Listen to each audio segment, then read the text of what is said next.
let's get to Max Muncy joining us right now on FT. Max, how's it going, man? Hello?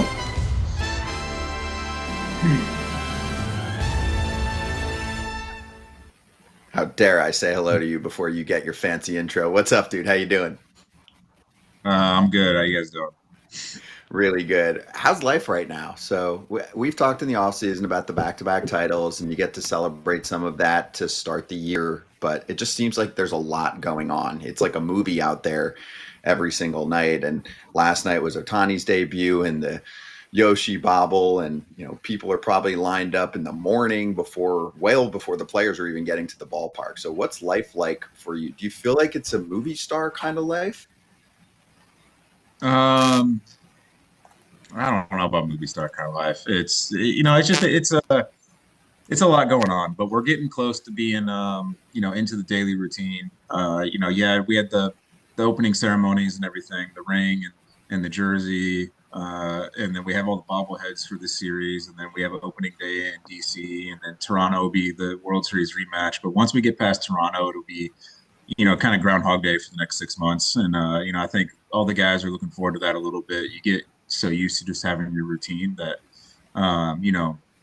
you're ready to show up every single day and just go about your business and not have to have any of the extra stuff along with it. You talk all the time about how everybody on this team knows what they need to do, knows where they need to be, all that stuff. But now you're the longest tenured Dodger. Is there some kind of medal or the fact hey, Max, what should we do? You've been here the longest. Is there something in that? Because you just listed off so many things, the ring ceremony, and then you have, different distractions. Is there a situation where you kind of had to be hey guys, I'm the grand marshal of this parade now. I'll make sure you guys know where to be? No, I don't think there's any situation like that. It's just, you just try to, I might be the longest tenured guy, but I'm by no means the longest service time in that clubhouse. And, that's the funny thing about it. The parking lot, the way the parking lot is set up for the players, it's by service. For as long as I've been here, I feel like I've been in the same spot for all those years. I don't think I've moved up at all. We keep getting guys that have more service time than I do. So it's kind of when it comes to that, it's just the only thing you're really doing is people ask, where do we go for certain things, and you just point the direction, and guys find their way. Hey Max, you know what Scott forgot to talk to you about last night? Your first homer. Can we talk about your first homer last night? Of the year, Scott didn't even mention it. I think Scott forgot that you hit your first homer last night. He's all worried about bobbleheads and Shohei pitching. Let's talk about Max Muncy's first homer. Yeah, it's nice. I didn't have to wait till May this year to get that first one. So that's I feel bad that was. Hey, lefty.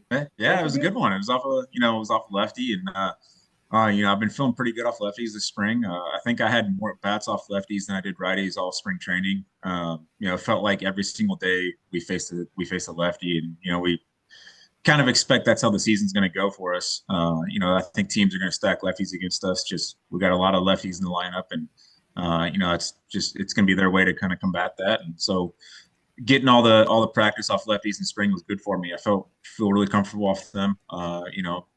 Staying in there, not diving out. So it's always huge. Hey Max, what about do you guys get the bobbleheads? Do you get tired of getting bobbleheads? Do you have a house? I know you're sitting in your house now. Do you have a room that's just wall to wall bobbleheads? Because I feel like the Dodgers give out a bobblehead like a week. It's a Shohei, it's a Freddie, it's a Mookie, it's a Yoshi, it's a Roki, it's a Muncy, do you have a Kyle Tucker, I'm sure, at some point? Do they give out a we've bobblehead always every done. season? Yeah, we've always done a really good job on the promotions. And so every single year you're looking at, I don't know what the number is, probably 20 bobbleheads maybe. It's a lot, and it's really cool is what it is. My house in Texas, we've got a room where we've got over 100 bobbleheads in it now, and it's really cool to just see. I know the guys always enjoy it. It's always fun for the guys, and you get your own bobblehead. you show up and they have the bobblehead sitting in your chair when it's your bobblehead day. So it's always a good time. Do you have a favorite one? Do you have a favorite one that you're like, that one we definitely can't get rid of? I mean, they're all great. The Yoshi one's pretty cool. My kids love that one so far. They've been getting big into Mario lately, and so they really loved that one from last night. That might be their favorite one that I've seen. Either that one or my kids also really love the Hello Kitty bobblehead. My daughter loves Hello Kitty, so that's a big hit for us also. That's huge. Maybe you get a couple extra. How are the new guys acclimating? Tucker and Edwin Diaz. How do new guys who are superstars acclimate to a team of superstars? I mean, they've been fitting in seamlessly. I think the good thing for them is there's just there's obviously expectations, but there's just as much pressure on everyone else than there is on them. And so, it's not like it's hey, we need you to be the guy, the whole season's riding on you. That's not the expectation for them. It's more just they need, find your footing. We know you're going to help us, win a bunch of games this season and, start acclimating to life out here in LA, get used to the routine, get used to, the drive into Dodger Stadium, all that kind of stuff. It's just, I think it's a little bit easier for those guys knowing that it's just, the world's not weighing down on them, knowing that they can just fit in for us.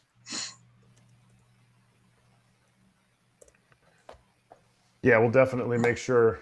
AJ, I think we got time for that one. Then we'll definitely make sure as we count this down, we'll say bye to Marquis and we'll continue on with Max. But AJ, you can go ahead with it. Oh, no, all I was going to ask is when they first played the trumpets for Edwin, did you get a little chills? Because, I mean, every time in New York when they played that, I feel like you would get a little chills. So when they did that, didn't they have a trumpet guy there the first night he came in, or didn't they do something special for him? Yeah, they had an artist play the trumpet live. I'm not gonna lie, it's a pretty good skit. It's a good skit. There's certain guys where you just sit there and you go, man, that's a good skit when they come in the game, and that one's one of the best. It's I gotta say, it sounds pretty good at Dodger Stadium with the sound system. It's they may maybe crank it up a little bit extra loud, but that's all right. That's what you want. It gets the stadium rocking. I think the fans are really starting to love it. They, fans tend to leave the game maybe a little bit early to beat traffic, and this is giving them a reason to stay because they want to see the skit. Is there anybody's song that plays on the Dodgers sound system? For anybody who hasn't been to LA, it is the best sound system by far. Like, it's another level sound system. But is anybody's song with anybody that you played that's on that sound system that you're like, like that just didn't hit? I feel like everybody's song hits anytime that I've ever been there. No, there's plenty of songs that don't sound that great, and that's part of the trick in finding a walk-up song is you gotta really try to guess if it's gonna sound good at Dodger Stadium or not. And a lot of times guys will pick a song and after one night they go, yep, that didn't sound great. I gotta move on. There's not any that pop right into my head. Most guys do a pretty good job of finding a song that sounds great on there, but yeah, the sound system's just different. Easily the best. It's I love having that. Hey Max, when we were talking about this earlier with Shohei said, "Oh, I'm not going to pitch every fifth day. I'm going to pitch every sixth or seventh day." And I said he could absolutely win a Cy Young doing that. Do you think Shohei could win a Cy Young if he pitches every sixth or seventh day like they're planning on using him now? I mean, I don't see why not. I think the only thing that would hold them back is if there's a guy that's got very similar numbers to what he's going to just have that extra 2-3 starts. And I really think that the voters will take that into account when it comes down to it at the end. But, I don't see any reason why Shohei couldn't win a Cy Young. He's incredible on the mound. And I was talking about it last night that, I know everyone talks about his hitting and how impressive his hitting is. pitching is what he really, really loves to do. Like he is so bought into pitching. He loves everything about it. He loves the preparation for it, the build up for it, the the scouting. Like he really, really loves pitching, and you can tell it's just like pitching is who he is. That's what he loves to do in baseball, and he just happens to be really good at hitting. But pitching is where he's, you can tell he's fully bought into pitching. Hey, and by the way, if he wins the Cy Young, guess what you guys would get? Another bobblehead. So you could just add it to your collection. See, every award you just get more bobbleheads, and then your kids are going to just have to keep choosing which one. So it's a win-win for everybody, I think. Yeah, absolutely. Yes. I think the one bobblehead that we're not going to get, at least I don't think we are yet, is the shirtless Sunday bobblehead. When we had Robleski on the other day, I guess it was now a month ago, but he was talking about how, we're continuing the shirtless Sundays. Will that continue during the season? You've only had one Sunday, and do we need to have a shirtless Kershaw bobblehead? You know what? I wouldn't be surprised if they did something like that. I know Kirsch would love that. Yeah, he was a big proponent of the shirtless Sunday, and he loved it. He got super excited for Sundays. He would just pop his head down in the weight room, yell at everybody, make sure the tarp's off, and go. He'd be in. Those were always his best workout days with shirtless Sunday. He was fully bought into it. Hey, speaking of workouts, Max, have you seen Mookie doing? Was it Roki stuff? Is that what he's doing? Are you going to get on that train soon? Are you going to get on the Mookie and Roki workout train? Dude, I don't know, man. So he started doing the javelins because he wanted to work on his throw, and within like 2 weeks, he was throwing absolute missiles across the infield. And I'm sitting there looking at him do this, and I'm like, man, maybe I should start doing the javelins also, because Mook's always had an unbelievable arm, but like when you watch the way he's throwing now, like he's throwing absolute rockets to first base, and he's so accurate with it every single throw. You're just kind of like, man, maybe I should start doing this. Maybe I'll put Yada Sensei on my shoulders and start walking around and see what happens. Okay, that's the one I was going to ask about. I don't care about the rocket because, we don't ever get to see how far the rocket goes. Every video we see, it's just like them standing there and then they throw it. I want to see how far it goes. So until I see that, the one where Yada Sensei was on his back, do you feel like you're built for that? Do you feel like if Max Muncy has somebody on his back, like it's going to go well or not? Well, the thing is, Sensei only weighs maybe 100 pounds. He's not a real big guy, but it's from my understandings, it's all about engaging your core and using your core the correct way. That's, trying to find the balance in your body while engaging your core. That's why he puts himself on your shoulders, as he wants you to understand that.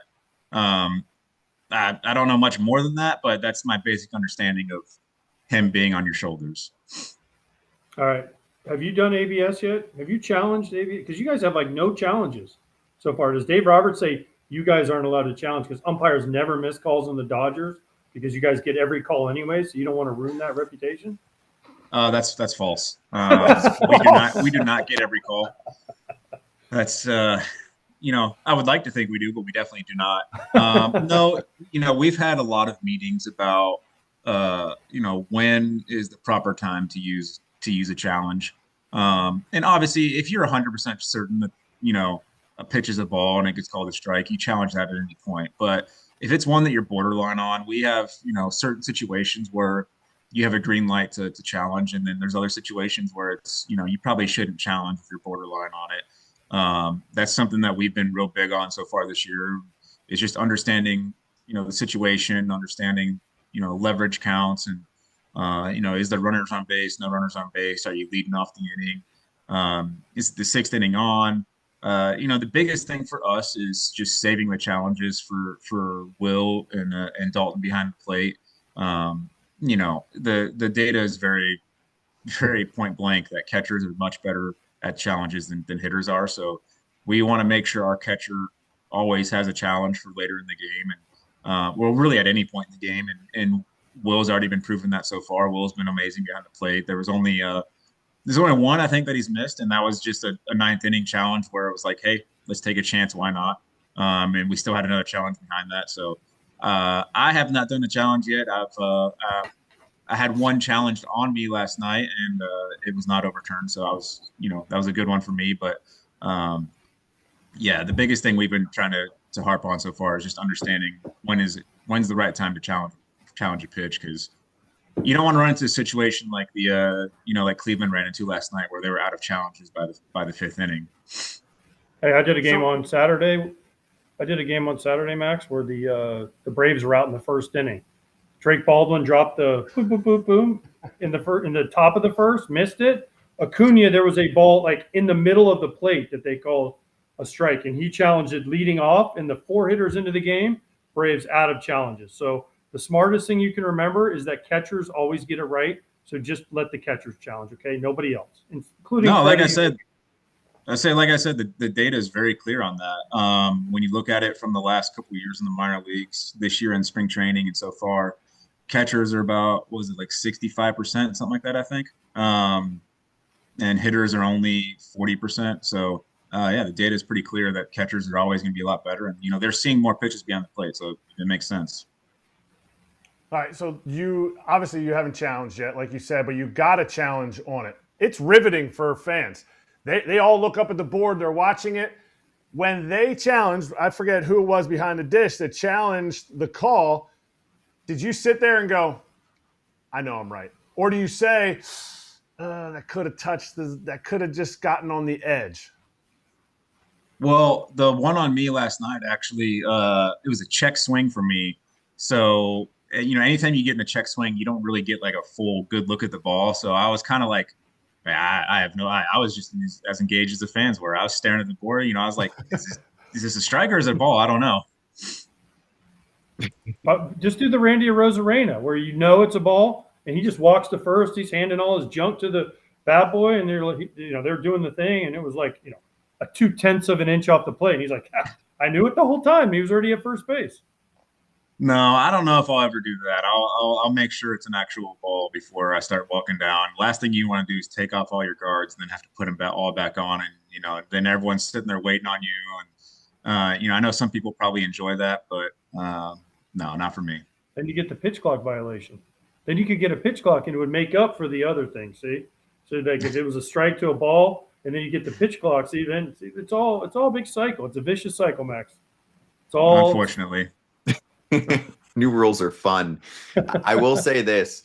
Some people were like, oh, when we do all this, there's never going to be ejections again. I've seen some fun ejections already across the bigs from managers. They're figuring out ways to still piss off umpires and get themselves booted from games. Derek Shelton first weekend, Don Kelly last night. Like, we're good. We're still going to see some entertaining ejections.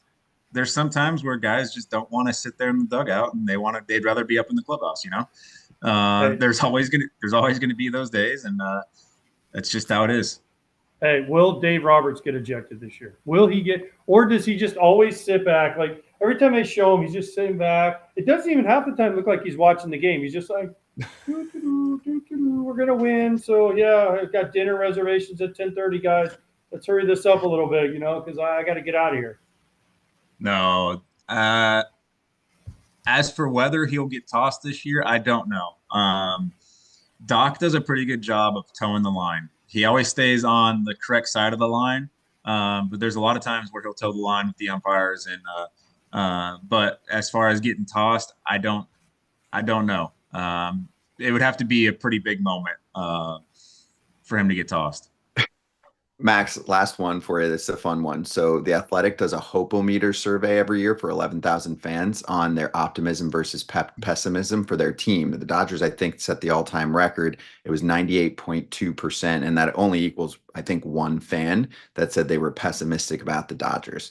So I wanted to get your take. It doesn't have to be serious, on what you would tell that one fan who's not feeling good about, and it's not just the current Dodgers, it kind of looks at what they've done and then what is going to happen going forward. So what would your advice be to that one fan who does not feel satisfied right now? Go touch some grass, man. I don't know. It's I don't know what else you'd want from us. We've won back-to-back World Series. We have a great team. We're off to a great start. If you can't find any hope in us, then like I said, you got to go touch some grass and find something else to do. Or play some video lost. game. But they already lost this year. They've already lost the game this year. So of course there's going to be somebody mad. You guys are supposed to win every game. It's just not going to happen. It's just not going to happen. No team is ever going to go 162-0. It's just never going to happen. No, that's a lock. Some little kids will play like easy mode on a video game so that they win every single game. That might be what that fan needs to do. We're hoping the fan just made a mistake and it's like they were at the ballot and they pressed the wrong button. They were like, oh shoot, I didn't mean to press that, but just wanted to get a little fun message out to that one person in case they're serious. Max, you're the man. Thank you so much for joining us. We're enjoying the show. We'll catch you soon. All right. All right. Sounds good, guys. Thanks for having me on. Thank you. That's Max Muncy, one of many Dodgers that you have here on the FT network, including on shows like Dodgers Territory with new Dodgers reporter Katie Wu, Clint Pasillas, and Alana Rizzo, also running point on that show for a while. We love them. So go check that show out. Give it a sub if you don't already. We will swing right back and go over a lot from last night in terms of news and stuff from games.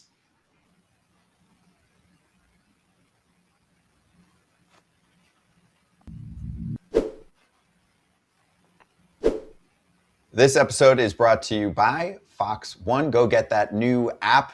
Stream baseball, stream football, stream World Cup action. You'll be watching. Oh, definitely. I can't wait. I actually want to try and get to a game. But while I'm there, I'll still have my Fox One app. I'll have MLB, the great shows that Fox has, college football that I love, college basketball. They have it all. This really is the app that you can get all of anything you want to watch on an app. Fox One has it, and they are great at it. Yeah, the big sporting events. And by the way, the World Cup is June 11th to July 19th. You can get a free 7-day trial of Fox One, so go check that out. And you can start your 7-day free trial today. Offers are subject to change. Go to Fox One for complete terms and conditions. Fox One, streaming now.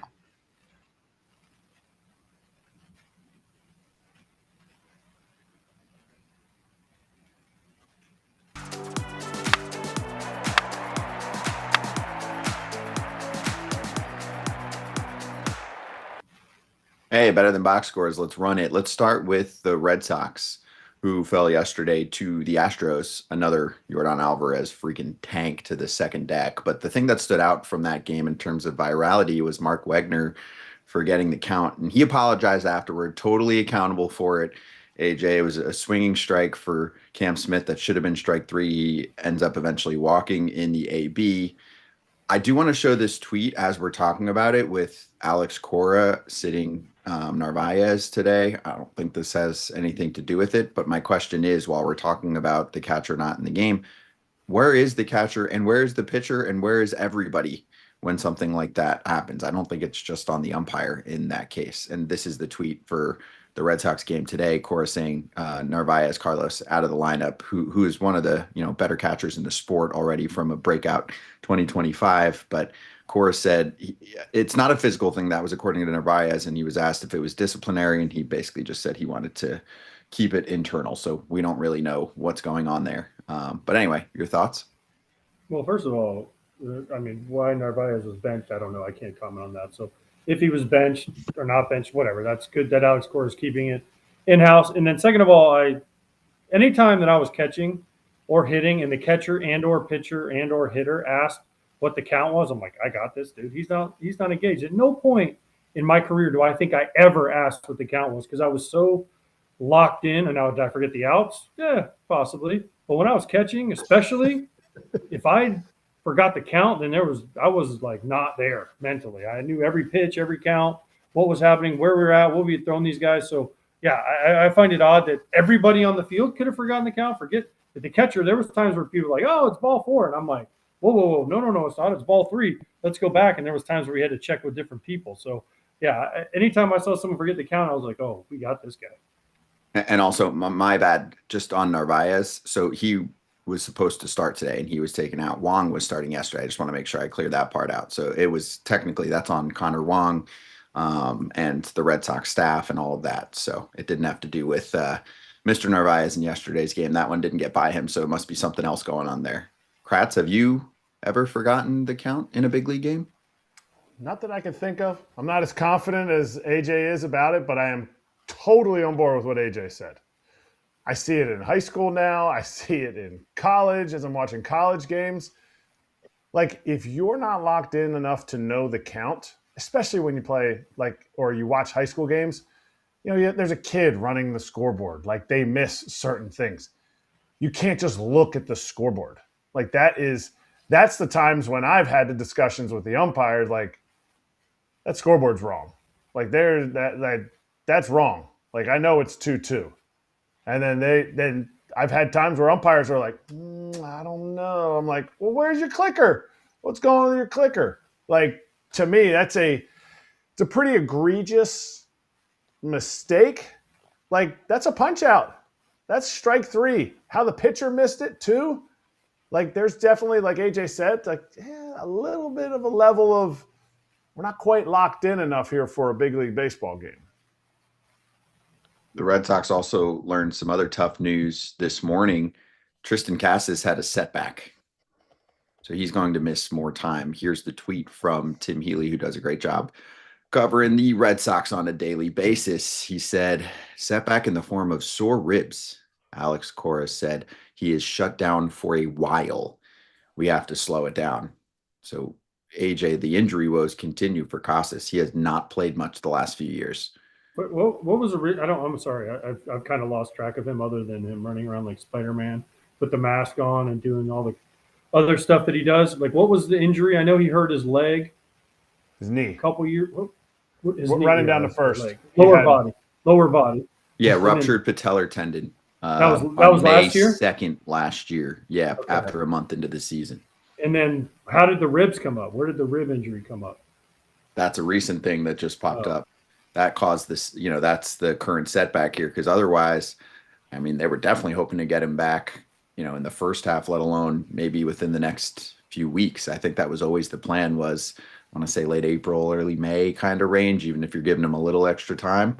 So in my mind, they've prepared for life without him. I mean, that's why you pick up Contreras in the offseason, isn't it? I mean, they technically don't have open space for him. And I think the Red Sox in the offseason technically moved on and said it would be a bonus if he's a bench bat for us.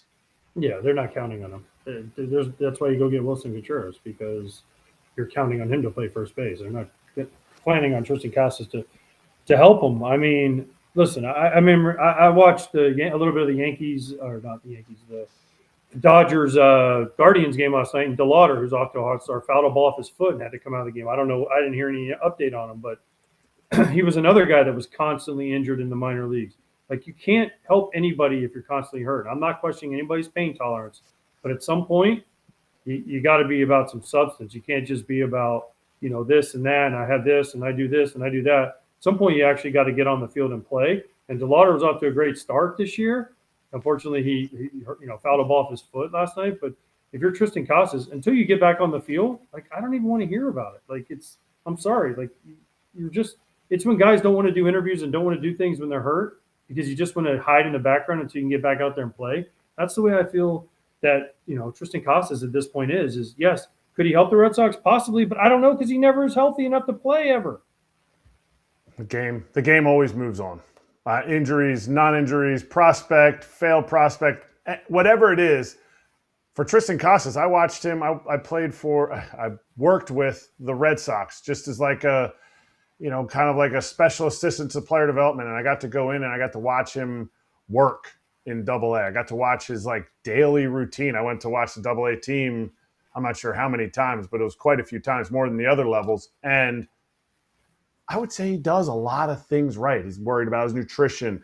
He talks about getting enough sleep, his hydration, like things you don't normally see at a Double-A level, let alone from like a 21, 22-year-old kid.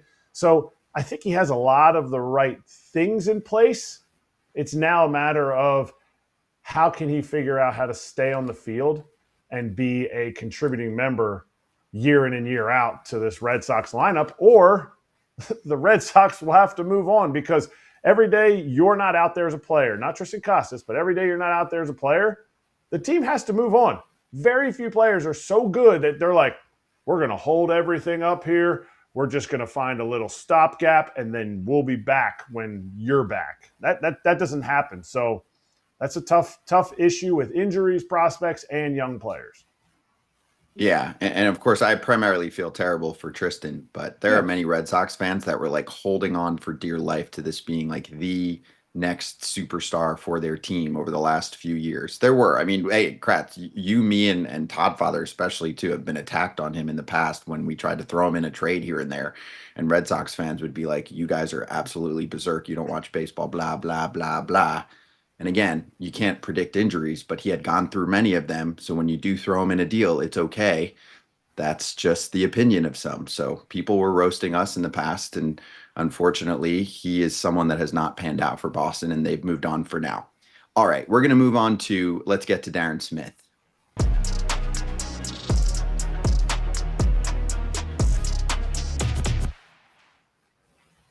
Yeah, let's talk Padres right now. And we'll talk Giants too, since they're matching up with them at the moment. Darren Smith is joining us. You can hear him all over the scene in San Diego and, of course, part of Friar territory along with Marty Caswell. Darren, great to have you on, man.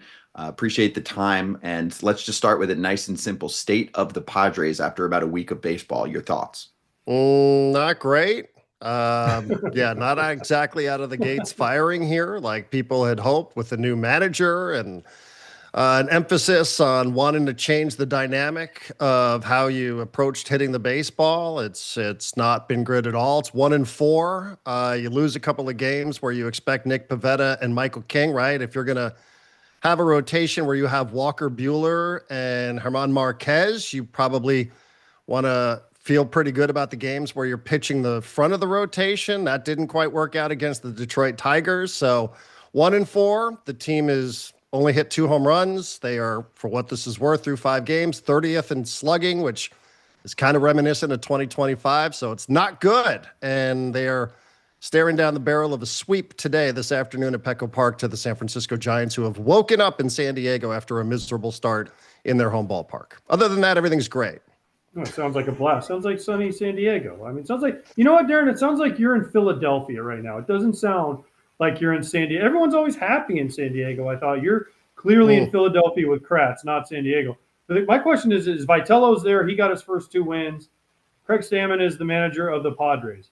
And we had Jim Bowden on yesterday saying how he thinks both of them looked overmatched. Is that the feeling you're getting from Padres people? I haven't really, I'm not going to lie, I haven't watched a ton of the Padres so far this year because, 10 p.m. is way past my bedtime most of the time. But is that the case? Because I like Craig, and I think he's a good guy, and he'll be a good manager. But jump into this with really no experience is tough. Yeah, I think everybody likes Craig. I don't know anybody who would ever say anything bad about Craig Stammen. But it's not what we're talking about here. We're talking about him being the manager of a big league club, especially when you've interviewed other high-profile names, and it's not gone well. And today's, it's an interesting day to talk about it. I don't know that there was anything that was really obvious about Stammen managing through the first couple of games. Maybe a question about leaving Jeremiah Estrada in a little bit longer in game number 2 of the series. He ended up walking 3 straight batters, and the Tigers opened up a can in the 8th inning of the second game of the season. But, the question is whether or not you use Mason Miller for more than 3 outs. He said, that's just not something that we're going to do early on in the season. We decided that before the game. Okay, fine. You can live with that. But, as we're talking today, and I mentioned the Padres and the Giants are playing a little later on, they had their worst game aesthetically of the season. Didn't look good. Guys not throwing to the right bases, balls dropping between outfielders. There was some really questionable decision-making about how long they left Kyle Hart, a relief pitcher, in the game, who ended up getting touched up. I thought he was asked about that, and he had to answer questions about that in the post-game press conference. His lineup decision, I think, is starting to raise an eyebrow or two. Again, it's so early, it sounds sort of stupid to say this, but when Ramon Laureano is your hottest hitter and you sit him on the bench for some nebulous statistics so that you can put Castellanos and Andujar in there, and it doesn't work, I think you're going to have people asking. You're under a microscope. You are a guy, like Jim Bowden said, like you guys have talked about, like we've talked about here. You are under a microscope because this was not a conventional decision or somebody who, had made the rounds interviewing for these managerial gigs. So, there should be a little bit of a brighter spotlight for him trying to prove why he was the choice over some other candidates. And today's one of those days now where you're looking again, and like Tatis is back in the leadoff spot, and Cronenworth's dropped back down, and he's done some things differently again, and it's just game 6 of the season. So I would say he's not really done anything that's been incredibly damning, but it's certainly not. He has not made the case. He has not exactly shown a ton to support the decision that was made to hire him in the first place, which, again, was like as unconventional as it possibly could be. So when you're looking under a microscope, what are they looking for? Are people looking for, oh, he did that wrong? Because if that's the case, you're always going to find something. Like, what has he done right in the sense of how this team is going to succeed over 162 games? Because last I checked, he ain't got no slug. Craig Stammen's slugging in his career was pretty brutal. And I'm pretty sure as a manager, he can't do any of it. And unless something like that changes, is this team more than just a 500 team? Hard to make that prediction today, especially when we haven't seen any evidence that Walker Buehler and German Marquez are definitely going to stick around as the 4th and 5th starters, or are they just seat fillers until whenever it is that Joe Musgrove returns and you can get Griffin Channing healthy, whenever that might be? Is that what the situation is there? So, yeah, I mean, I think, the thing that I've been thinking about, because, you do want to be, you don't want to be ridiculous here and talk about, how this is, anything is definitive, right? This isn't indelible. How they've come out of the gates. Fernando Tatis Jr., Manny Machado, they don't have a home run between them, right? So is that going to continue? Obviously, it's not.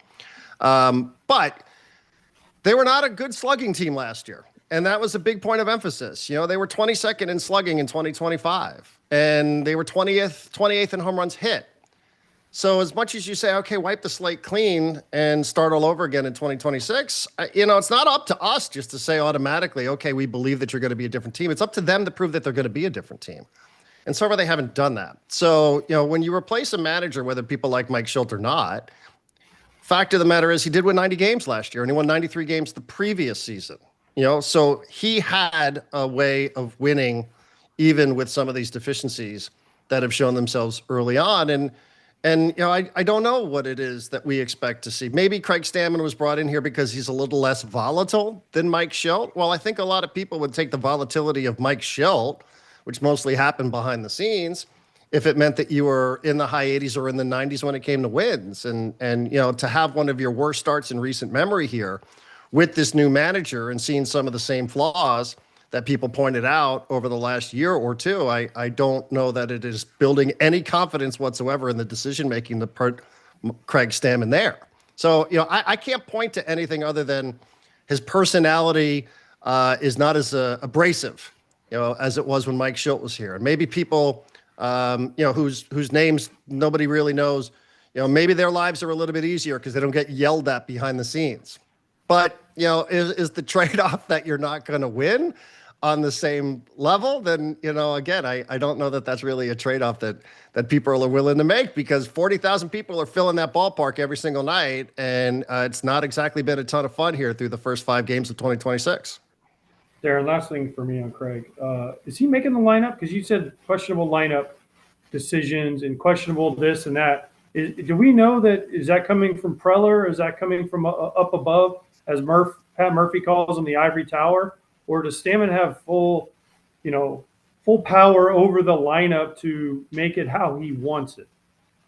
Yeah, I mean, I think that's a good question, and it's probably specific to Craig Stammen. What I've been told in this era where so many of the lineup decisions are coming from front offices, I've been told that, AJ Preller doesn't do that sort of stuff. That the Padres front office may have, from their research and development department, they may have an optimized lineup that they would present, that they might suggest. But ultimately, they're going to leave autonomy to the manager. Now, you're not going to tell Mike Shildt how to fill out the lineup card. You're not going to tell Bob Melvin how to fill the lineup card. Then again, those guys only lasted 2 years here, right? So, who really knows what was going on and whether that was part of the, the perceived friction between the coaching staff and the front office. I don't know how it is with Craig Stammen. It was unusual because he came into spring training and one of the first things that he said, and one of the first, literally the first lineup that we saw from Peoria, Arizona, Fernando Tatis Jr., who batted leadoff in 150 games in 2025, who was an all-star, who did some things, maybe not 40 home runs like what we saw from 2019, 2020, 2021, but, he did some things. He took a lot of pitches. He walked. He had a high on-base percentage. So, he did a lot of things really well, and he seemed to be a really good leadoff hitter for the Padres. He seemed to be the obvious choice. And the first lineup, now we're seeing him batting fourth. Everybody's kind of scratching their head saying, wait, what's that all about? How do you not only remove him from the leadoff spot, but how is it that you have him batting cleanup here? Like, you're going to run the risk that you're not going to get that guy in a bat in the first inning. That kind of seems bonkers. And Craig Stammen had to stand up there and explain why it was that he thought that might be good for Fernando. And part of it was that I guess Fernando said he didn't think he did a good job in the leadoff spot, whatever. I thought he was good. I thought he seemed like the obvious choice, but then he started mixing and matching, and maybe you're going to see Cronenworth in there against righties, and then you're going to see maybe Xander Bogaerts in there against lefties, and then Tatis comes back from the World Baseball Classic where he batted leadoff, and then he goes back into the leadoff spot, but he did it for a game, and then he was batting second, and now he's in there today against the righty. So it's just like, wait, how are we arriving at these decisions? I don't know if something has changed from what I came to understand with the Padres, that these decisions were not mandated by AJ Preller or anybody in his front office. I don't know if that has changed or not, but it has been a big subject, literally since the first game of Cactus League, when people wondered why it was that Fernando Tatis Jr. was batting cleanup for the Padres, which just doesn't make any sense to anybody. Let's also remind fans out there who don't follow the Padres as much that Craig Stammen was in that front office. And these ideas didn't just like poof out of the middle of nowhere. So moving on, that microscope will continue. And it'll continue with his exact quote, Craig Stammen's exact quote, "I'd like to see us finish the game with no challenges left, or at least challenge a little bit more." Do you agree with him? But it does also shed light on the fact that maybe this conversation wasn't necessarily talked enough about, with the fact that they had a lot of guys gone for the WBC on this roster. I think that answer is in response to something that happened the other night with Fernando Tatis Jr., where he came to bat in the ninth inning, and at least according to the television K box that you see out there on the screen, it was a pitch that certainly looked like it should have been challenged, and the Padres had a challenge, and Fernando, who had challenged a pitch the previous day, didn't get it overturned. And we talked a little bit about this yesterday, that maybe he had that in the back of his mind, or maybe because it was at the top of the zone. It seems like there's this idea that pitches towards the top of the zone are a little bit harder for the hitters to identify. I don't know, if that's 100% accurate, but just a theory that you see out there. And, in a game where you're struggling to score runs to begin with. I mean, the Padres have only scored 12 times. They haven't scored more than 3 runs in any game this year. And you're kind of, it becomes a little bit of a referendum, like, well, what's going on here? Are they engaged with this? Do they know what's going on? And it's probably unfair to say that Fernando Tatis Jr. is just not paying attention, in the ninth inning of a game where, it's a save situation. Especially then because Jackson Merrill goes on to hit a 2-run homer, and you're starting to now think in your mind, well, what could this have been? But I think that's, they've had 6 overturns. I don't know how many actual challenges, forgive me for not having that, but I know they've had 6 overturns, and their catchers have done a pretty good job. Luis Camposano, who, was playing here after playing last season in AAA, where he was accustomed to the system, he's brought a little bit of knowledge to, how it works and how it operated in AAA last year. So that's been a good thing. But yeah, like, it was just weird because, I don't know that it's fair to say, that this is a mistake or a mental mistake for Fernando, because he was at the World Baseball Classic and maybe he didn't have a ton of experience with it, or maybe he was thinking about the previous challenge that didn't get overturned. But yeah, like you don't get to take them with you, you got to kind of use them, especially when the game is on the line. So it felt like it was a missed opportunity. It felt like it was a missed opportunity 2 nights ago for the Padres and Fernando in particular. And yeah, people were wondering. And so I think that's what Craig Stammen was responding to is them trying to feel their way through this, especially when they have had players who didn't stick around like Fernando and Manny Machado for the WBC. Seeing it for the last 2 games, what do you feel like you're seeing from the Giants? From a standpoint of they're in the same division as the Padres. Obviously, their record isn't that much better than the Padres, but early on, what is it that you're seeing from that team lineup or rotation-wise? I'm seeing a team that looks like it's relieved to be through the first series of the year and all the nonsense that came with Netflix and an off day and then the second day and just like, hey, sometimes, as you all know, like sometimes just changing atmosphere is, it's a comfortable place to be for certain guys. Maybe that's what's going to happen to the Padres. They're on the way to Boston and Pittsburgh here over their next couple of series.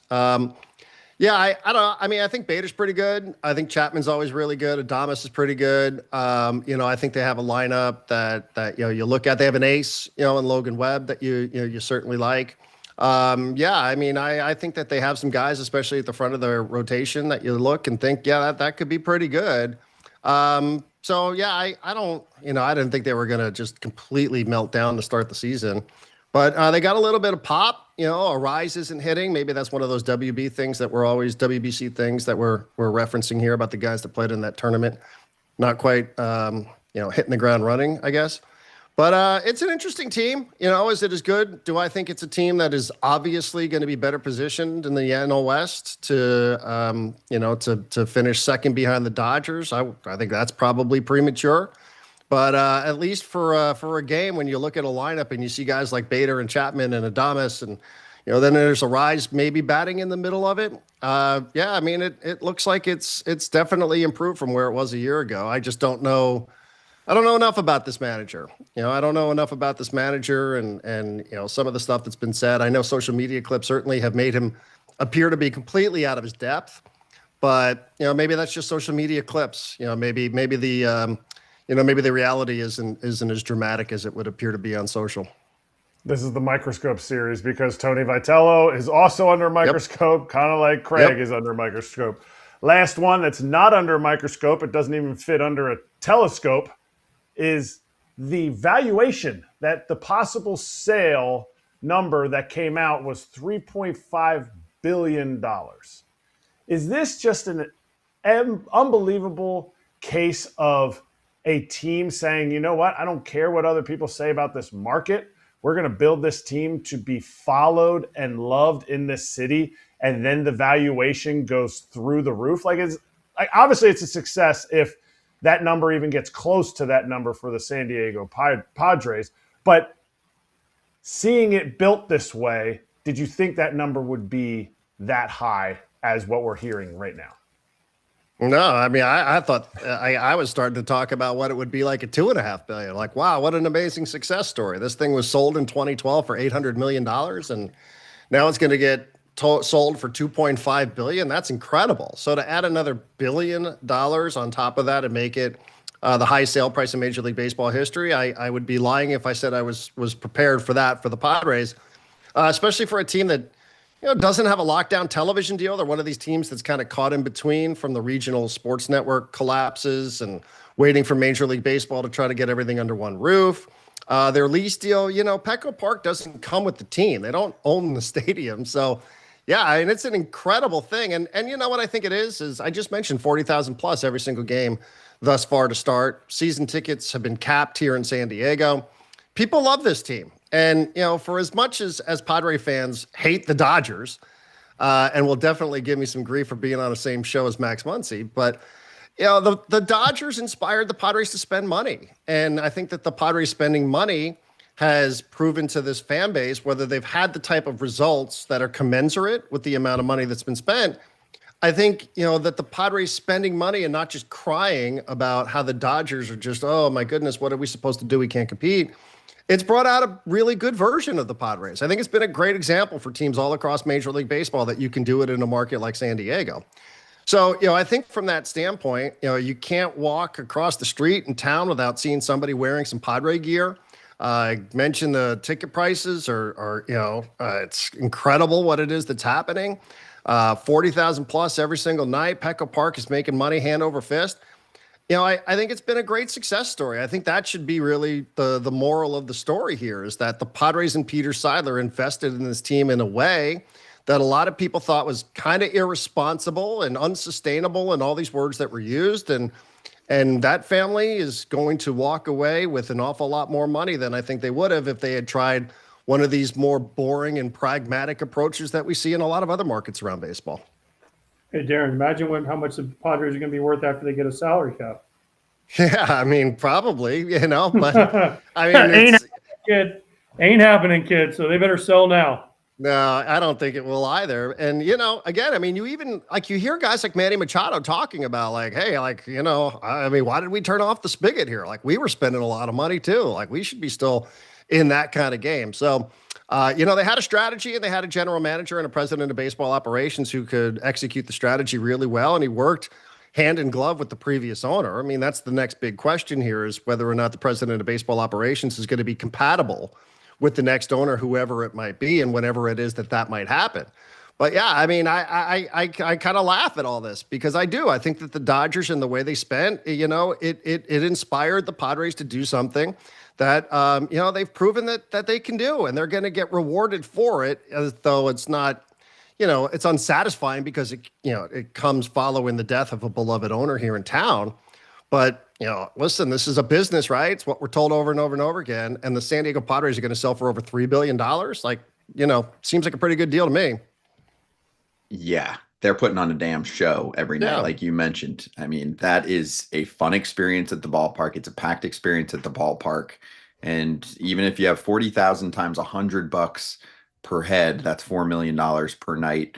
You do that over 80 games, even that's 300, I think mid 300s mil. So just to give you an idea of how much money you can make just on the ballpark experience alone. And trust me, there are some people spending a lot more than $100. So anyway, Darren, you're the man. Thank you so much for joining us. Really good insight always on the Padres. Love listening to you and Marty on Friar Territory and everything else you do.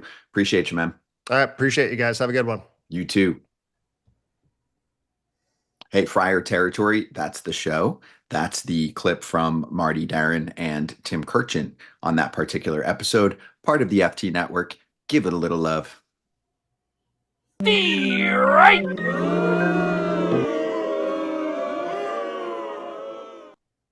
Let's hit show. I think the most talked about human in baseball right now is CB Bucknor. Would you guys agree? Yeah, I mean, he's always been talked about inside baseball. People have known CB. You trust me. There have been, Kratz will agree. Kratz will tell you this. There was a long time where you would look at the umpire sheet and you'd be like, "Oh, we get CB this weekend behind the plate. Someone's getting ejected." So I mean, listen, CB is a nice guy to talk to, but he had some not good days behind the plate at times. Yeah, and we'll get to his next foray behind the plate. Unfortunate situation for him, but let's start with what we were just showing everyone. He missed a call, AJ, last night that was a true head scratcher for everyone. Jake Bauers' foot on the bag, no problem. Didn't touch it. They end up challenging. Not even close, Scott. Didn't touch the bag. Didn't touch the bag. Didn't touch the bag. Didn't touch it. I agree. Actually, you know what? That part didn't even surprise me, that CB was off on the call, and that if you look at his eye contact, it was at home plate, or maybe there was somebody in the seats that was more interesting than the game. He clearly didn't touch the base, Scott. I don't know what you're looking at, but I'm looking right at it. Tell me what you see on the picture on the left side of the screen, AJ. Explain to the podcast crowd. I see Jake Bauers clearly missing the base, and CB Bucknor totally getting this call correct, because he is looking directly at the base where he should be, instead of at the ball that's going flying all over creation. It was a very April Fool's answer of you right there, as Jake Bauers stepped on the middle of the base. Do you know what the craziest thing for me is, AJ? It took about, during that game, because I was checking it out live, it took about 2 minutes. I didn't count exactly. And I was like, what the hell is going on here? 2 minutes for New York City to give an answer. I was like, it's one thing for CB to be wrong. We deal with that all the time. I was like, that should be a 10-second turnaround. They were challenging another game. There was something going on. There was no something has to have happened. The whole fact of this play is the fact that CB's not looking at the right place. We just had this issue in the high school game that I was coaching in, not yesterday, but it was last Friday. A kid missed first base on a home run. My first reaction is I look to watch the guy touch the base. It's like something that just innately happens. He misses first base, and the second glance I give is to the home plate umpire, who has that play, not the base umpire. Base umpire has the home run call. And I look at it, and the home plate umpire is doing exactly what CB is doing, watching the ball. What is it? And so if you're not looking at the right thing, to me, you have to go back and, hey, let's revisit this, CB. Let's revisit the basics that you used to work on when you were coming up through the minor leagues and then into the big leagues. Because this is a blatant – this isn't like, oh, man, I kicked it. The timing was terrible. This was, I kicked it because I'm not looking at the right place. And if an umpire's not in the right location, if they're not shifting, it makes all the other umpires look bad. So they don't want him to screw up like this either. But by the way, speaking of this, I've seen this happen a couple of times, and I don't know if it's ever happened in the big leagues, but high school games, kids miss home plate on home runs because they're so excited to do their jump around, their boom, their whole thing. It happened a few years ago against us in high school, and we appealed it, and the guy was called out, and we were on the road, and almost a melee broke out because they couldn't believe it.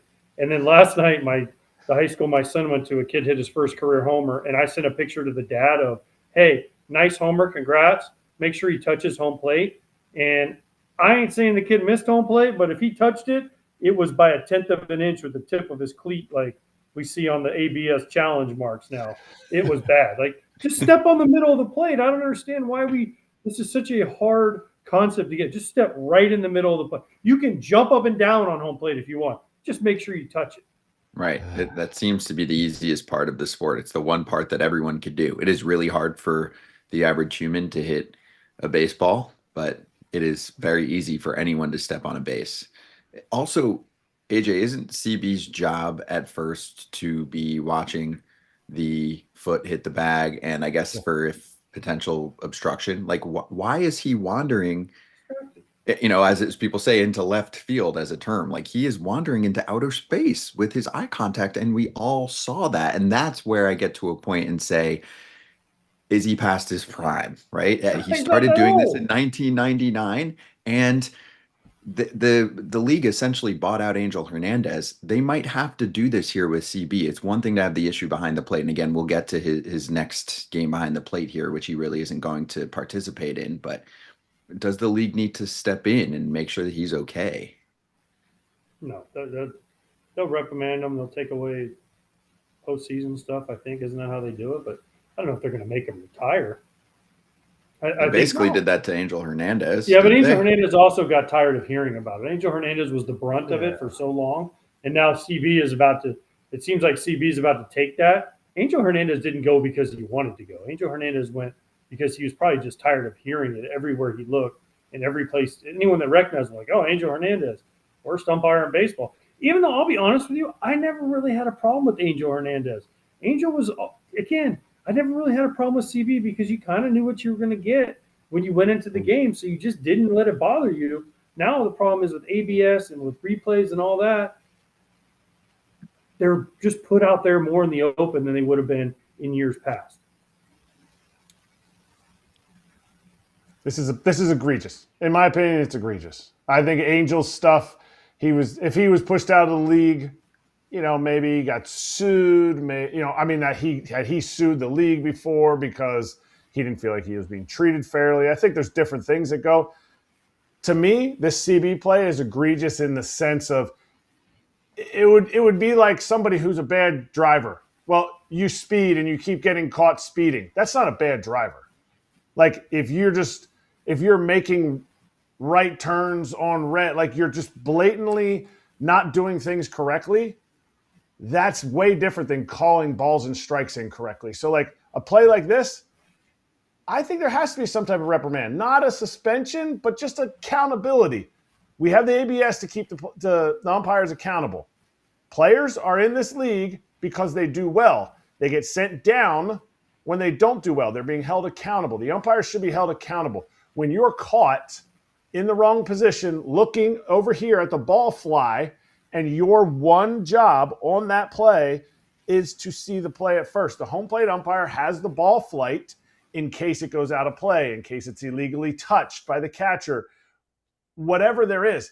He has that. Like obstruction isn't even CB's call. The entire play all the way up to the base is the home plate umpire's call. So if there's obstruction, if it, something hits the run or something, CB was caught watching the ball, not the base. Yeah, and that's why it's concerning going forward where he's going to be. So he went super viral last weekend, and we covered it at length. He had 26 missed calls. He was 6 for 8 on being challenged and getting overturned. I think the most anticipated game of the year in the first week and change of this season was him behind the plate for start number 2, or for home plate ump number 2 appearance for him this year. Unfortunately, now this is where we take a turn and get the human side of things. We hope that he's okay. Adam McAlvey tweeting this while our show is going on, and this is probably why a bunch of people just jumped back to our show, because some people were watching just to see how crazy it would get and how much animosity there would be between him and Kevin Cash and Pat Murphy, who were talking and laughing about CB behind the plate. CB was struck. So he was struck flush on the face mask by a foul tip. So he was removed from the Rays Brewers game that started maybe 30-ish minutes ago, about 40 minutes into the showtime for us. So we hope that he's okay in all seriousness. Of course. This is not a personal thing at all. This is no. I mean, as a player, people, hopefully people never wish bad things upon other people. I mean, personally, I'm talking about. Now, professionally, you can root against somebody or say someone's not doing a good job. But I hope in life, no one ever roots against somebody on a personal level to get hurt, to do bad, all that stuff. That's just not cool for me. No, and most of the replies to Adam's tweet were in that realm. Hey, I hope this guy's okay. Or, hey, I know I talk a lot of shit about this guy, but as a human being, I hope he's okay. So the CB, we're thinking about it. We're going to do our show. We're going to be critical of umps. That's part of what we do, right? Is that we just talk about the game, baseball, the way it should be covered. But hopefully he's okay. And yes, for purposes of watching that game, it's not CB behind the plate. So we just saw the one time here really behind the plate from him, where it was messy, and I'm sure he'll get back at some point, and that'll be the storyline again. One more thing from that series that I just want to shout out, because we won't have time anywhere else, and then we'll get to our next guest. Shane McClanahan is back. He had not pitched in a major league game since August of 2023. About 1,000 days out of baseball. He's gone through a lot. He was, at the time, a top 3 or 5 pitcher in the sport. People thought he's going to be a Cy Young contender every year. Just like Kratz said, the game doesn't wait for you. It's crazy how quickly it can pass you if injuries occur. Hopefully he'll be able to stay on the field now. Okay, let's get to our next guest. Brooks Peck is joining us right now. He writes for The Athletic and covers a topic that I think is super fascinating, and we've been looking forward to chatting here. Senior editor for sports memorabilia and collectibles at The Athletic. Brooks, great to chat with you. And of course, we're having you on to talk baseball, and specifically starting with Shohei Ohtani and the Dodgers craze with anything related to him out there. So how you doing? And what are you seeing from your perspective in terms of anything that he touches or anything that has his NIL turning into gold? Yeah, it's pretty incredible. Thanks for having me, guys. But usually in the collectibles world, it's in season is when things go crazy for a player, when they're active, when they're doing amazing things on the field or the court. And that's when you see their collectibles values go up or down if they're not doing as well. Ohtani had an unusual offseason in that all of his collectibles, or many of his collectibles, skyrocketed, even when he was not playing. Yes, he had another World Series win, another MVP win last season, but it's really unusual to see a player's collectibles values go up so much in an off season for them. But that's what happened for Shohei. And, it continued into the WBC and now into the start of the regular season. But it's really kind of anything and everything with his name on it is going crazy. One of his jerseys from the WBC, from the game, the Japan versus Chinese Taipei game when he hit the Grand Slam, that jersey sold on MLB auctions for $1.5 million. It's not even, that wouldn't be in the top 10 most important Shohei Ohtani jerseys you would list off, but everything's commanding big prices, even his collectible souvenir cups at Dodgers games.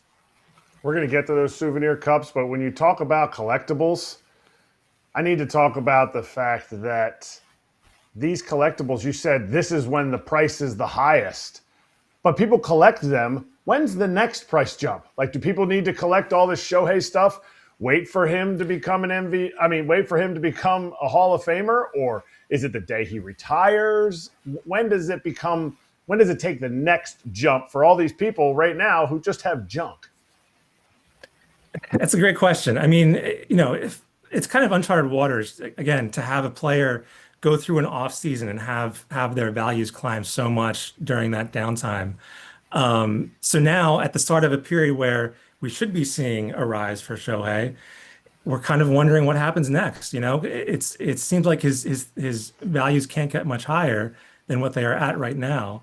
But if he goes out and wins a Cy Young this year, if he wins another MVP, another World Series, you never know. People are so excited about him, and his market is so huge. He's so unique in so many ways, but just the fact that his collectibles market is global. It's not just US, obviously. It's not just Japan. It's all over the world. That helps so much. That puts him in such a different category from any other active baseball player. He's really kind of starting to reach even like the Michael Jordan type level of just global superstardom and worldwide value that few ever reach. Brooks, that was my question. Have we ever seen anybody like this?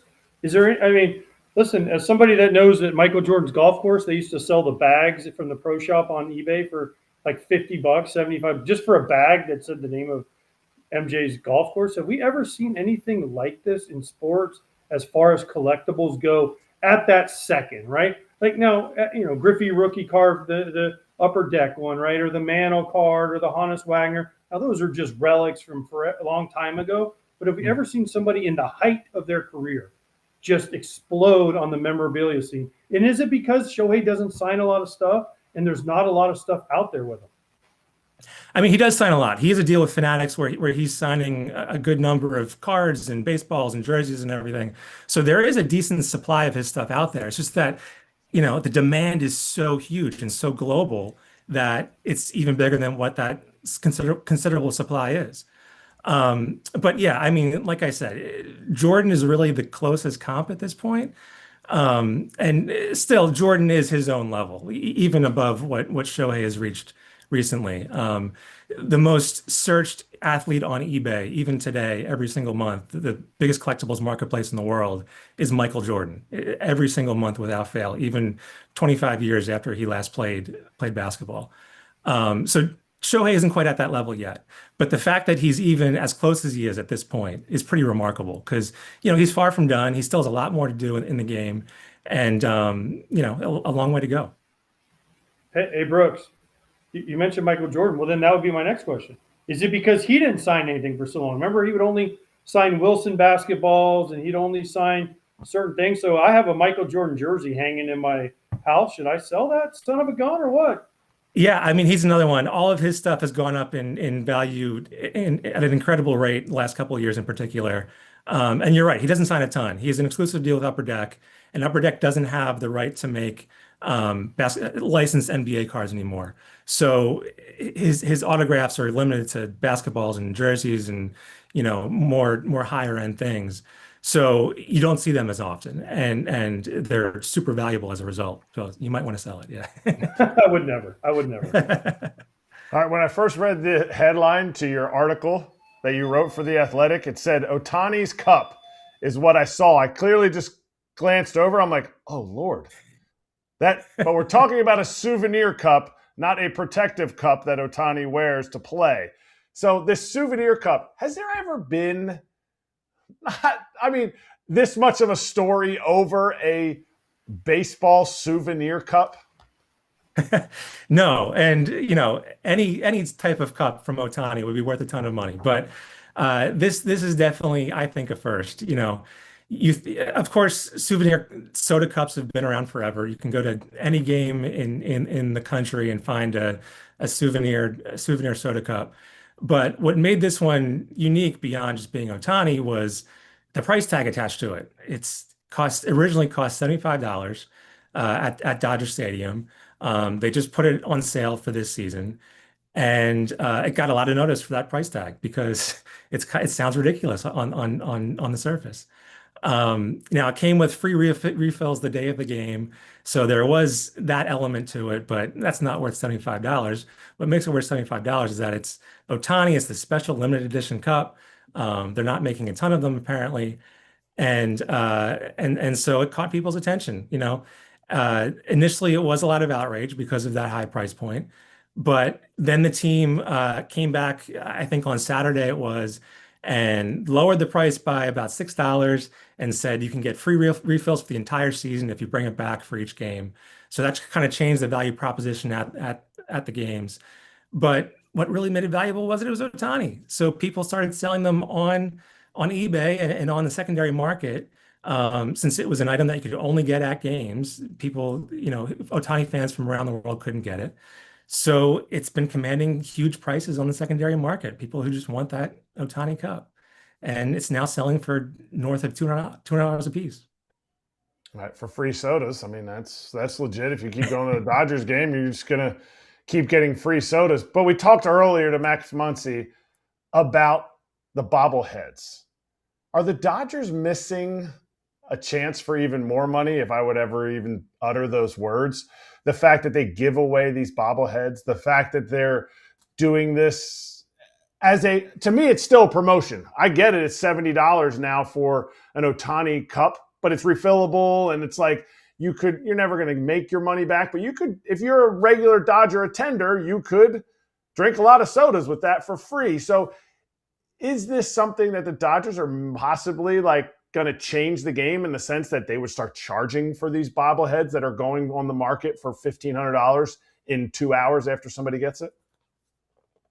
They could, but I think in the grand scheme of things, that wouldn't be enough of a revenue generator for them to make it worthwhile and to ruin that goodwill that those bobblehead giveaways bring them. They do more bobblehead giveaways per season than any other team in the majors. Dodgers fans in particular love bobbleheads. So they do a ton of those. They get a lot of people in the door for those. Last night they had the Yoshi bobblehead, the Nintendo character as a tie to the new movie, and people were lined up for hours before the game to get a hold of one of them. Those are selling for more than $200 a piece on secondary market now. So they generate a lot of interest. They get a lot of fans in the stadium. Not that they need any help with that these days. But it generates a lot of goodwill, so I don't think they would mess with that. All right, well, that is a perfect segue to my last question: is the goodwill. Everybody goes, "Whoa, game used uniforms, all this stuff on MLB auctions." You know who's getting all that money? The MLB. Sometimes it goes to charities. For the WBC auction, the Team Italy auctioned off their espresso machine that was in the dugout, and the funds from that went to a charity the team picked. So sometimes it's charity, but yeah, usually it goes to either the Players Association or MLB itself or the teams. Yeah, it not gets the player, divided up. Not the Players Association. The No. game used memorabilia is almost $1 billion. Game used Major League Baseball memorabilia is almost $1 billion industry that fans think, oh, well, it probably goes to players and everything. That is 100% Major League Baseball owned, and they keep all of that. That is not when they talk about revenue sharing and all this stuff and being open with the players. That is something that the team's pockets are getting lined, and it has become a major revenue stream for teams. Yeah, it's become such a big industry that I wouldn't be surprised if that becomes a bigger negotiation point in the future for the Players Association and the league. Like you said, there's just so much money generated by it now that it's huge. Yeah, and by the way, one time I remember on Jackie Robinson Day when I took off my jersey and I handed it to a buddy of mine that was in the stands, and the team I was playing for at the time, you would have thought I gave away the Holy Grail. Mm-hmm. I mean, it was unbelievable how mad they were. They're like, well, now we can't sell it. And I'm like, well, sorry, I don't know where to do with it. I don't know where it is. But they were so mad. But what I want to know, Brooks, is what's next? You're talking bobbleheads, souvenir cups, this, that. Every team is trying figurines. Every team is trying the little ducks, right? The little ducks were popular for a while. What's the next thing that's coming down the line for collectibles that people are just going to have to get their hands on? I mean, the main thing will always be trading cards. That's the biggest piece of the pie in the collectibles world. Sports, even non-sports trading cards have become huge with Pokemon and all that stuff. But yeah, baseball cards will always be king in the sports card world and in the sports collectibles world. So I think you'll probably see more and more tie-ins with baseball cards at game days and maybe even giveaways. But it begins and ends with baseball cards. All right, well, hold on. Before I know we got to let you go, but I don't have my next question because you keep bringing up stuff. Are we pricing kids out of baseball cards with sites that charge $300, $400, $500, $1,000 for one or two cards? Yeah. And listen, I've been in on it. I bought some stuff, but you talk to some of the players. Bobby Witt is huge into collecting all his cards, right? Matt Strom's another guy. They want all their cards, but even they're like, gosh, people want so much for one card. Are we pricing kids out of cards? Sorry, I know we're kind of off topic here. No, it's a great question. And I think it's a big dilemma for the hobby as it grows, for the market as it grows, because there is a lot of demand for the high-end cards. Everybody wants those one-of-ones, autographed, piece of the jersey, kind of crazy cards, but they're really expensive. And if you include those in products, it makes the product more expensive because everybody wants to buy it up and resell it and make a profit off it. A lot of these companies do a good job of putting out products at different price points. And yes, the cheaper products don't have those super high-end cards or the crazy valuable ones that everybody wants, but they're a good entry point for kids and for new collectors. So I think they do a decent job of giving that variety and both ends of the spectrum kind of thing. But yeah, I think going forward, they have to be a little bit more careful about not pricing people out as more and more people get into it. Yeah, my only take on that part, though, is from someone who really loved collecting cards when I was a kid. I wasn't doing it just being like, oh, I wonder how much money I can make. Mm-hmm. Sometimes I'd look and be like, cool, I picked this rookie and now he's better and his card is tripled or quadrupled. But I almost look at it like a car, right? Your first car for most people should be something that you can just throw together and get you on the road and drive. But as you build up over time, maybe you save up and then you can drive something nicer. So if you're a collector, eventually later on, you can go for that box or that pack that costs 4x the more common ones. How's that analogy? Yeah, that's exactly right. I think collecting is kind of a lost art. Everybody wants to make the quick buck, the quick flip. But having cards and collectibles just to have them and enjoy them is kind of a lost art these days. Yeah. No, Brooks. No, Brooks. You can't touch the cards because we have cards in our studio. And Scott, don't touch it. You're gonna make it go from a 10 to a 9.5. So don't. You have to put gloves on. It's got to go in the pouch and the whole. Like, what are we doing here? No, because I was in Target the other day, and shout out, and they had all these. I mean, there was a row of cards. Every kind of cards you ever had, from Pokemon to NFL to NBA to MLB to wrestling to golf to you name it, to the writers at The Athletic had a pack of cards, I think. But, I was like going down there and then I thought about it. I was like, man, I hope people still buy these. And according to you, they do. So that's good for the longevity of the collecting world. Yeah, I mean, it's kind of more popular than ever in a lot of ways. It picked back up during the pandemic and it had a little lull a couple of years after that, but it's really back where it was at that time and even higher now. And Ohtani's leading the way. His stuff is really kind of helping to drive that. Brooks, thank you so much for the extended time. It's great to have you on. You can check out many, many articles just like the conversation we're having in The Athletic from Brooks. So please do that. Thanks for joining us. Thanks, guys. See ya.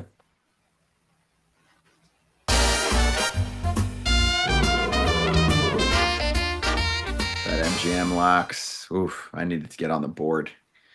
And I did. AJ, I took the PAP approach. If at first or second or third you don't succeed, keep fading the shitty teams. And that is what I did. And eventually the Blue Jays cracked the code, especially later on in the game in their win. I think it was 5-1 the final for Toronto. So that one I made myself a little 2-hundo piece to get closer to level. You had a nice hit yesterday. Yeah, Max Free got just enough for me. Andrew Painter, easy money. Andrew Painter, easy money. He was nasty, by the way. He's going to be a star for Kratz's Phillies. But, you know, we all end up where we're supposed to end up. And I'm already on a start. So, what new? I'd like to see you just get off to a hot start. Why? No, why? Yeah, I do too. But it's not how you start; it's how you finish. So I agree. Let's never forget that. And I finished way up last year. You're up 173. So let's see you build something up. You know why I want to see you get off to a hot start? Because usually you get humbled in the beginning, and if you get off to a hot start, I just want to see like what the arrogance level looks like if you're just rolling in 2 Gs in the first month of the season. So how are you going to add on tonight? I'm going Cam Schlittler strikeouts, 5+ strikeouts. The Mariners have a history of striking out a lot. So 5+ for him. And then over 8 in the Giants and the Padres. Pivetta didn't look great, and Hauser's pitching for the Giants. They'll have to score some runs at some point this season. So I'm thinking that both teams are going to score, and it's only 8, which is a low number, especially I think it's a day game in San Diego. The ball flies a little bit better. That gets me to plus 161. Nice. I'll go next. I'm going to take the under in the Twins-Royals game. Noah Cameron making the start after a pretty good year last year, sub-3 ERA. I know we talked about him a good deal in 2025. We'll see how he looks this time around against a Twins team that I think is going to have a tough time scoring runs consistently. And then on the other side, you've got Joe Ryan on the Get Me Out of Here tour. So I think that's going to be a really strong first half tour. And as long as he stays healthy, I think he'll be the prize at the trade deadline. So if that's the case, I've got Ryan also with good numbers against some of the individual core for Kansas City. And also for Cameron, by the way, 2 really good starts, I think, last year against the Twins. So did a lot of homework, thought 8.5 looked a little high for me. I thought it would come in at 7.5 for the over-under on the runs with those two going at it. So I'll do the same thing again. I believe it was minus 105. So I'm going to actually do 210 to win 200 on that one tonight on the under. Kratz, you're up. I have 2 moments. AJ said he was shopping at Target. Not sure what he was looking at Target for, to buy Target. And you said, get me out of here, mister, for Joe Ryan in Minnesota. But anyway, I got Cam Schlittler for over 6 strikeouts in his career in the big leagues. He's gone 14 to 17 times, over 6 or more. And Yamamoto has gone 16 of his last 17 starts in the big leagues have been 6+ strikeouts. And put that together, plus 133. And he just had Yoshi night. And I agree with you, AJ. It was one of the better giveaways. It was really cool. I love a good Mario giveaway. So I always like to tie players to their giveaway. Of course, it would have been even better if it was his start day, but you can't plan that out as easily for a pitcher. Will Smith homered on his bobblehead day. Drake Baldwin had his bobblehead day last night, his rookie of the year bobblehead. He homered for Atlanta. For Yoshi, I think the 24-hour rule will still apply, and he'll have a good night. For BetMGM account holders and those of you out there that like to place a better too, the odds boost token could be yours to score a bigger payout. So make sure you check it out. And they're hooking you up with your very own token to get things started all season long. Add any MLB bet to your bet slip, activate that token, lock it in. If your bet hits, you're cashing out with an even bigger payout. Gambling problem or concern? There's help. Call 1-800-GAMBLER. Ooh, this is a big one on spreading rumors. This just came out minutes ago on the show. While we were chatting about whatever we were talking about, Buster Posey was tweeting that the Pirates and Konnor Griffin are deep in negotiations. Remember, Noah Hiles talked about this a couple weeks ago and how the Pirates were floating, I think, a low 100s offer at Griffin.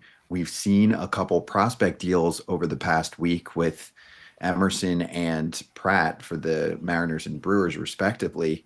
The Pirates' proposals are closer in the range to the Corbin Carroll 8-year, $111 million deal. Griffin's camp wants something closer to Roman Anthony's 8-year, $130 million deal.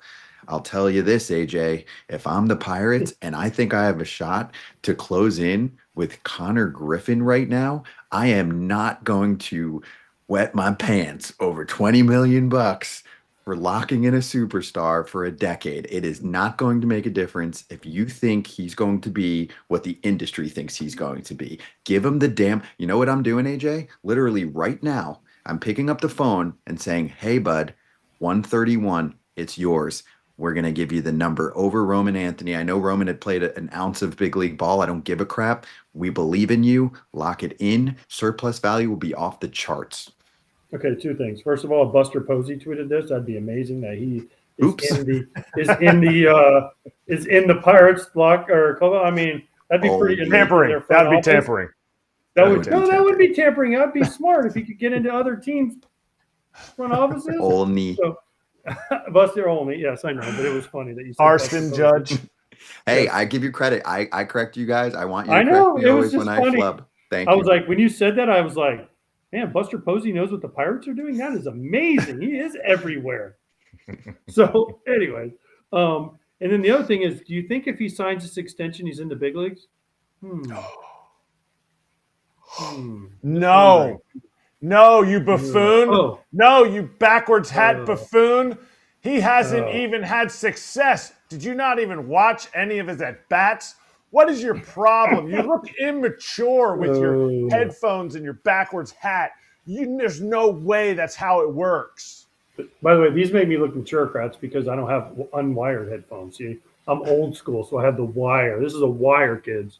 This is actually a wire that goes into the headphones that plugs into the computer. Is that the thing? Wait, is that the thing they used like to plug in your phone to the wall? A wire? Yeah. Those were curled up, and you could stretch them all the way across your house into 2 other rooms. Yes. Listen, I think the Pirates should do this. We had heard rumors of this in spring training when I was there. I heard they were closing in on a deal. I didn't think it was this high of a number, but yes, he's 20 years old. Do this. Do it. Do it. Show the Pirates fans that you are actually going to be able to keep somebody longer than the 5 or 6 years if they're any good. So if I'm a Pirates fan, yes. If I'm the Pirates, yes. And actually, AJ, he's not 20 years old yet. We have to wait till April 24th till he turns 20. So he's still ripe old age of Austin Pierzynski, 19 years old. So, yes, amazing. It is amazing. And this does more than just lock up a player. Nobody knows what a player is truly going to be. You have ideas, you have scouting reports, all that stuff. But you know what it gives? Let's say it's a 9-year deal. It gives the fans of Pittsburgh a guy that they can get behind for 9 years. Because at that price, you can afford him the entire time. You don't have to look at it and go, well, years 7, 8, 9, we're looking to get rid of him. Like, this is a deal that, to me, not just sets the franchise ahead because they'll have a shortstop that I think is big league ready right now, but it also will give the franchise fans something to get behind and be like, I'm in on this. I'm in on what the Pirates are doing right now. They spent a little bit in the offseason. They brought in guys that were like, hey, you know what? We're going to be a winning team, so that's what we're building here. And now you lock up their current star because you're not going, or their next star because you can't lock up your current star. Sorry, Paul Skeens is going to cost too much. And so they do that, and it gets goodwill with the fans that I think are some of the most underrated fans in the game. When they come out in Pittsburgh and they sell out that stadium, it is ruckus. Here's my problem, AJ. We saw this in the offseason with the Pirates when they were going after some players. I know they landed some, and they definitely are an improved team. But it is still fair to be critical about an approach. When you're going after someone like Kyle Schwarber, you can't go look at what the market says. I think the same thing has to occur here with someone like Konnor Griffin. If you look at your team and you look around you at where the industry values this player, the industry thinks this is the next great superstar in our sport. You go off comps. These deals get done off of comps.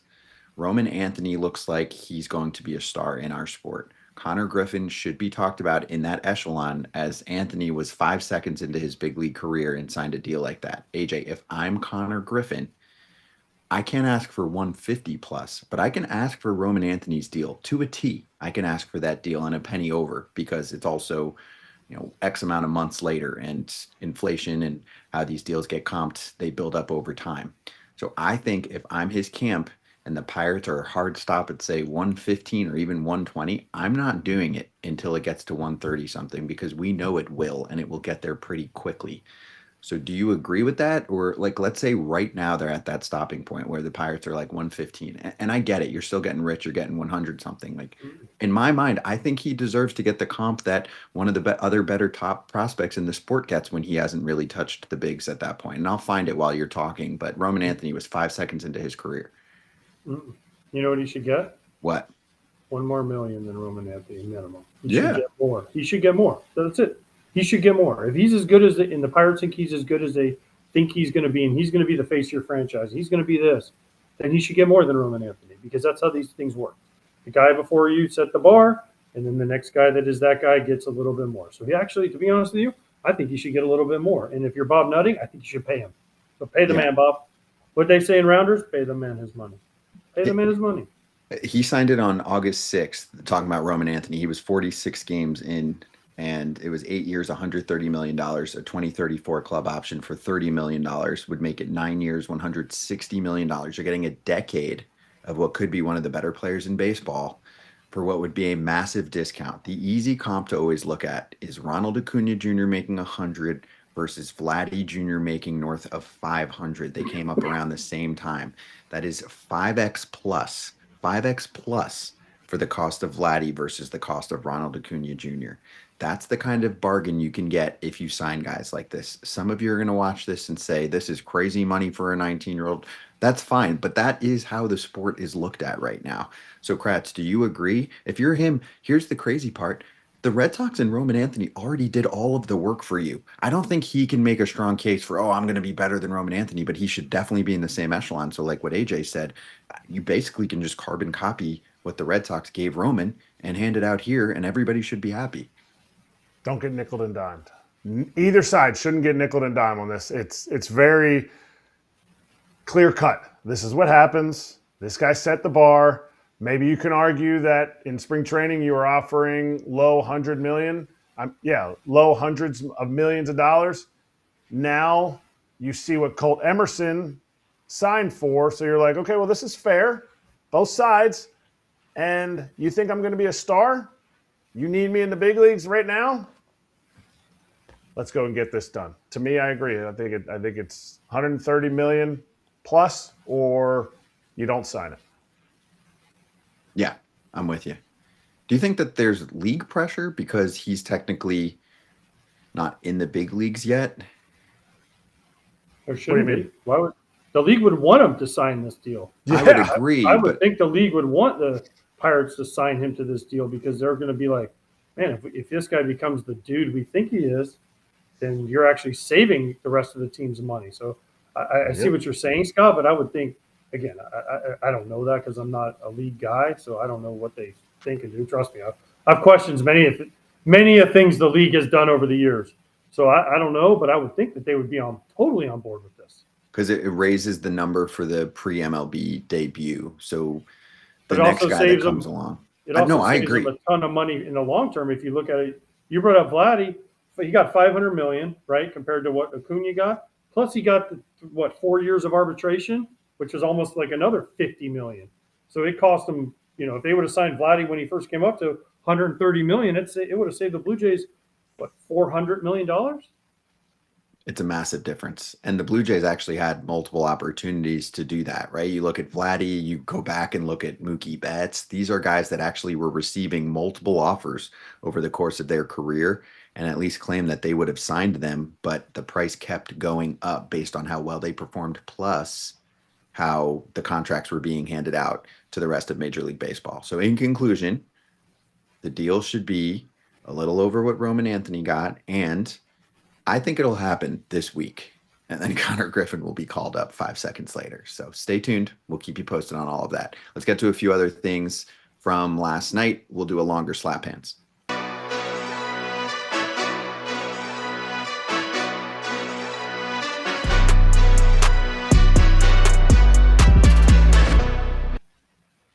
Well, let's do some shout outs. We'll start with the A's, last team to get on the board this year. So they're 1-4. They won in Atlanta. I was referring to that game where Drake Baldwin homered. I think he's got 3 homers already too, AJ. But you know who has 4 homers? Shea Bangaliers, a former Braves organization dude, making his old organization pay. He looks really good to start the year. And I know you mentioned him as the next great potential extension candidate for the A's. Or Kurtz, or Nick Kurtz. Now, the difference is Kurtz. Langalier's got some years in now, right? So that's a little bit of a difference. But, I mean, him or Kurtz, if I'm an A's fan, I'm like, hey, you're signing all these guys. How about these other 2 dudes that are pretty good? So A's actually have some stuff to look forward to. For some reason, they just always suck at the beginning of the year. I don't know what. We joked with Kratz, my buddy Kratz, about this. It's when we saw him in spring training. But, gosh, they have some legitimate talent on this team. Now, today they ran into Chris Sale, so that didn't go so good. But the A's have legitimate talent on this team. Yeah, Shea Langeliers is easily the most underrated catcher in the game. I think the fact that you add power, he's the fastest. Now that JT's lost a step, JT can still run, but Shea Langeliers is the fastest sprint speed. He's now started the season off with 4 dingers, and I think he might be pricing himself out of Oakland. He's got just over 3 years of service time, so he's going to go to arbitration 2 more times here after this year. I think he's making 5 point something. I should look it up before I say it, but he's only going to get more expensive. But now you're talking about, what does that look like? Like, what does that look like the other catchers in the game? Is he as good as Will Smith? No. But if Sacramento, not Oakland, if Sacramento has to pay close to Will Smith money for him to buy it out, like, you'd have the catcher of the future for the A's, or else he will be a majorly huge coveted piece that could possibly be traded. Not this year, but looking at next year. Another team to talk about out west, the Diamondbacks took down the Tigers. That was one of the better games on Tuesday night, and we saw the rookie debut of Jose Fernandez, who went 2 for 4 with 2 home runs, including the go-ahead shot in the bottom of the 8th that led to the 7-5 win for the Diamondbacks. AJ, they were down 5-1 in the bottom of the 8th. Fernandez was already 1 home run into his performance. Casey Mize was fantastic, by the way, for the Tigers. The bullpen let it up. Corbin Carroll had a big 2-run knock, and then Fernandez with the 2-run home run off a 92-mile-an-hour Kenley Jansen cutter. I mean, that kid had the debut of anyone's dreams. I think there have been less than 10 people who have made their debut on a 2-homer game. I think the number was 8 ever in baseball history.